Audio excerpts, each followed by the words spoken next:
If there's one takeaway I had from seeing the landscape of Smash content in 2024, it's that I need to do this. Right now, if only for one video, I need to do the thing that I know how to do better than anything else. Smash speculation. If there was a Smash game in development right now in 2024, what characters are going to get in?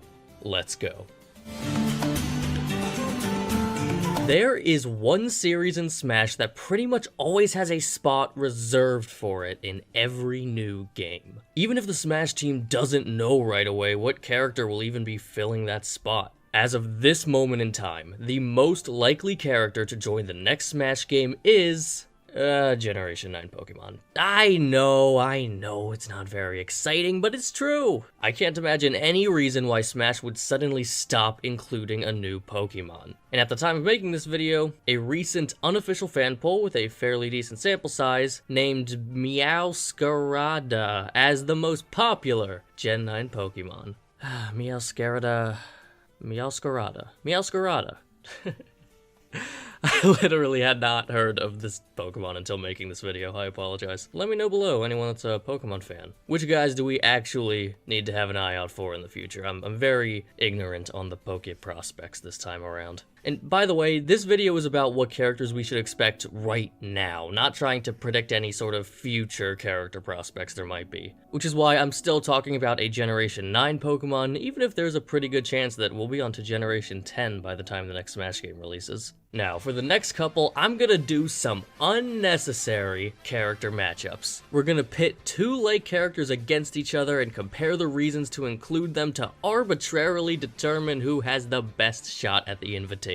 First up, if there is one series you can always bet on getting a new character in every Smash game other than Pokemon, it's obviously Mario. Waluigi or Geno, these are our two current big boys for the Smash ticket as far as fan requests go. Moment of silence for my fellow Toad enthusiasts. I simply don't see it happening at this point in time. Now, while Waluigi is way more well-known than Geno, Geno did recently get his big game remade for the Switch, which released to seemingly favorable reception. Geno has been requested for Smash way longer than Waluigi has. Waluigi has only become a popular prospective Smash pick within the last decade or so. However, Waluigi is way more likely to continue to be used in future Mario games and all those sports and party games, whereas Geno pretty much only exists in this one game, which is nowhere near as well known as Waluigi's biggest appearances. Waluigi is simply more popular, arguably one of the most popular fan picks of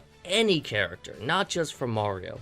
But Geno has the vote of maybe the most important person in the room, Sakurai, who has stated before that even he wanted to have Geno in Smash. With our two contenders lined up, I have one last piece of evidence to break this tie and say that I think Waluigi is the far more likely candidate here, simply because of how often Nintendo has directly addressed him.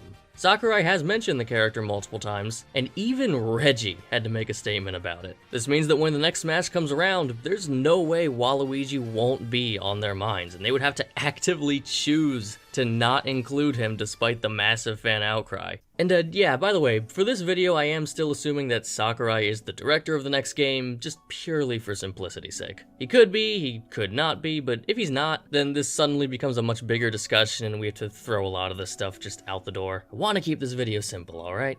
Alright, another matchup even more arbitrary than the last. Let's talk about Fire Emblem Engage's Alear and Xenoblade Chronicles 3's Noah. RPG series having consistently rotating casts make them prime candidates for Smash inclusion. And honestly, there's no reason both of these characters couldn't get in. But let's kill one anyway. Fire Emblem Engage is newer, which is important because these are kinda supposed to be timely inclusions. However, Xenoblade 3 was more well received, even being nominated for a Heckin' Jeff Man Game of the Year award, and sold better despite being from an all-around smaller series. Sakurai is also on record multiple times as being a fan of the series, even citing it as a potential reason that Shulk was included in Smash in the first place. However, the Smash team as a whole has a huge history of being massive Fire Emblem guys and gals. It's a big reason why they got so many characters on the roster.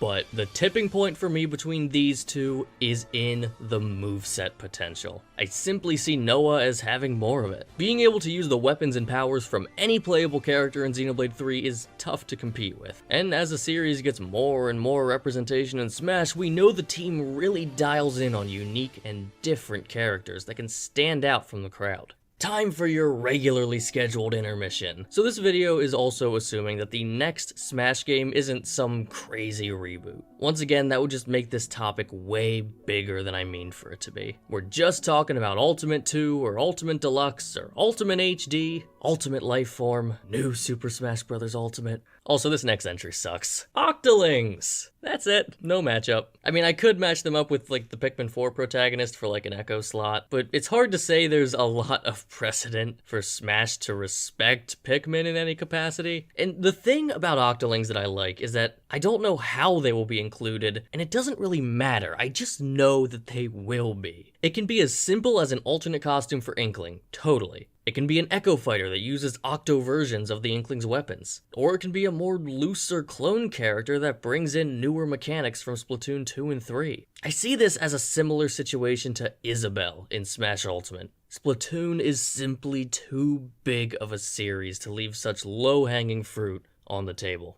And you bet your big bumpy bippy are getting another intermission here. Well, only to say that I'm now out of first-party characters that I'm, like, really confident in. I thought I'd have one more category for you here, but turns out it's more complicated than I wanted it to be. See, I really wanted to have a character from Nintendo's 2024 release calendar. A super modern, relevant pick. But I don't know if you've looked at Nintendo's 2024 release calendar.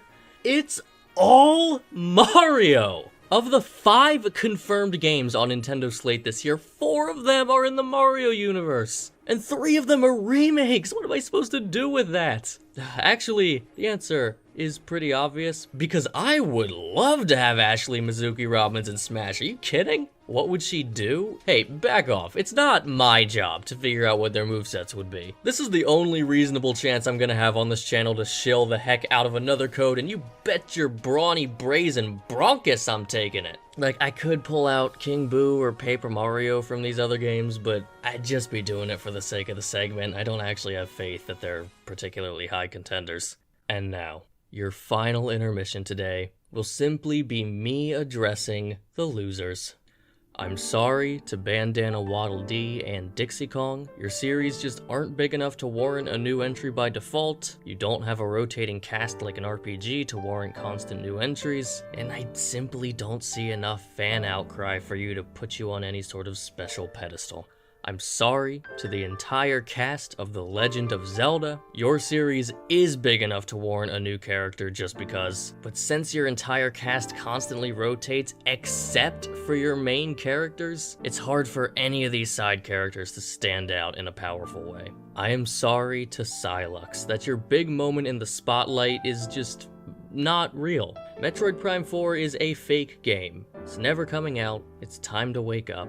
You've been in a coma for 7 years. I'm sorry to all of the retro reps. I think it's a dead tradition. Ultimate didn't have one, and if you go by Sakurai's word, even Smash 4 didn't have a dedicated retro character, with him citing his reason for including the Duck Hunt dog as being a surprise character, and his reason for Little Mac being due to outcry from Western fans. I am sorry to Zoroark from Pokemon. You were so relevant 12 years ago. 12-year-old me thought for sure you'd make it into Smash 4, but you just missed the boat by a year or two. And now you've missed the boat by like a decade. So I'm sorry to Crystal from Star Fox, Isaac from Golden Sun, and Samurai Goro from F-Zero. Except I'm not. Like, if you wanted to get into Smash, you really should have done a better job keeping your franchise alive. In fact, you guys are such losers that I'm just gonna end the segment now. I thought the third-party segment of this video was going to be as substantive as the first-party portion, but there really aren't many standout options here. None that I can put on a pedestal above the others like I did before. Let's start here. I wanted to do something from a new release in 2024, like I did for the first parties. But when you look at the slate of 2024 games, there is a lot of good stuff, just not stuff to pull good Smash contenders from. Let's break it down. There are 3 candidates that I would call decent when looking at upcoming releases, but don't get too excited. Although, some of them are characters I love. First up is Jin Kazama from Tekken 8. He's too different from Kazuya to be an Echo fighter, yet too similar that if he was added, he would probably feel really redundant with Kazuya to the average Smash player, making him feel kinda wholly unnecessary. We have the Apollo Justice trilogy releasing, another prime opportunity for a longtime fan favorite Phoenix Wright to have a shot, with optional Apollo Echo if they wanted to tie it into the new release. But we'll talk a bit in the next segment about why I don't see Phoenix as particularly likely. Finally is Professor Layton, who's making a comeback in 2025. This series was huge on the DS, way bigger than Ace Attorney, and well, that's all I got. He's not particularly demanded anymore, even if he kinda was back in the day, but maybe this will spark something. That's it. You know I was getting desperate when I had to pull a 2025 character when I was trying to do a 2024 segment. That is seriously every great third-party option we have from upcoming games. Don't believe me? Let's go over some of the stinkers. Tifa from Final Fantasy VII Rebirth. Now look, I love Tifa, but 3 Final Fantasy VII characters would be, well, funny at least. Makoto Yuki or Big Boss, who are both getting remakes this year, but incredibly redundant, not to mention less popular, than their counterpart who's already in Smash. I'll bring up Hades too, because I know some people are really into the idea of an indie pick, but I just don't see Hades being the first one to do it. We could see the protagonist from Metaphor Refant. Wow, I actually couldn't even, say that with a straight face. It'd be awesome, though. Not happening. And while there are some massive games incoming, like Grand Theft Auto 6 and Wukong, those just aren't the kind of places you'd expect a Smash fighter to come from, right? Now, luckily, I do think we have another avenue to look at third parties from, because it's kind of probable that the team has already left hints for us as to what third-party characters they may have been looking at. I'm not going to go over every third-party Mii costume, but to me, the standout choices are Dante, because Capcom is already a strong partner, and requests for Dante seem to only pick up as time went on. So many Capcom series already being in Smash, but not with a full-fledged character yet, is the reason why I don't have a ton of faith in Phoenix Wright. I simply think Dante would take priority. And along with him, I think there's a decent chance for a Bethesda character. I lean Elder Scrolls here with 6 coming out, and with the Dovahkiin Mii costume seemingly getting priority over the Doom Guy one, and I simply don't see the Fallout mascot guy happening, he's not really a character. But they collaborated with Bethesda a lot. It really seems like there could be something there. But still, I'm not as happy with those picks as I was with my first party options. Ultimately, what this third party segment led me to is something that I think could deserve its own video one day, but to touch on it here, I think it's time for another Smash ballot. So many of Ultimate's characters came from the results of that ballot, and it worked out great. I think both the players and the developers can agree that Smash works best when the development team is keenly aware of what the players want most. They can poke around online and all, but I think there's no debate that a standardized poll is just the best option. And the 2015 ballot is so old and well used at this point that I would consider it pretty obsolete. Characters like Soul Bad Guy or Kazuma Kiryu have seen huge boosts in their franchise's popularity since 2015.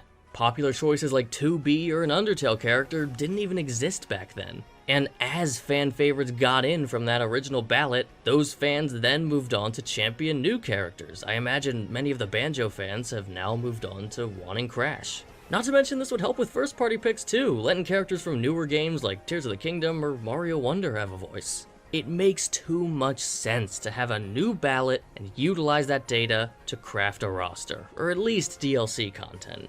Although I do realize that it's impossible because that would basically confirm a new Smash game is in development, and they wouldn't want to reveal a new Smash game before development started. But they can't start development if they're going to use a fan poll to pick the characters they're supposed to be developing, and even the first season of DLC for a fighting game is almost always chosen before the base game even releases, so maybe this whole thing was just pointless.